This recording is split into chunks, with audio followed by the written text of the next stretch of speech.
अमरीकी कांग्रेस की 2 कानून साजों ने मुश्तरका इजलास में वज़ीर आज़म नरेंद्र मोदी की तकरीर का बाइकॉट किया है।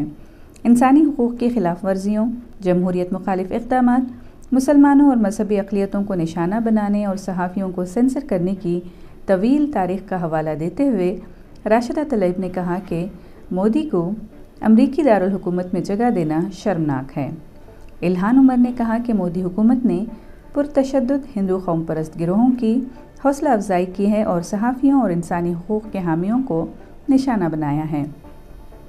कौमी कमीशन बराए अक़लियतों के साबिक़ वाइस चेयरमैन आतिफ़ रशीद ने कहा कि इल्हान का नफ़रत अंगेज़ एजेंडा हिंदुस्तान की गलत तस्वीर पेश कर रहा है। वो हिंदुस्तान में एक मजहबी अक़लियत से ताल्लुक़ रखते हैं और मजहबी आज़ादी और शनाख्त के साथ आज़ादाना ज़िंदगी गुजार रहे हैं। 75 डेमोक्रेटिक सेनेटर्स और members of the house of representatives ने दस्तखत के साथ वाइट हाउस को एक ख़त भेजा है, जिसमें सदर जो बाइडेन से मुतालबा किया है कि वो बढ़ती हुई मजहबी अदम बर्दाश्त, प्रेस की आज़ादी, इंटरनेट पर पाबंदियाँ और दीगर मसाइल पर बात करें।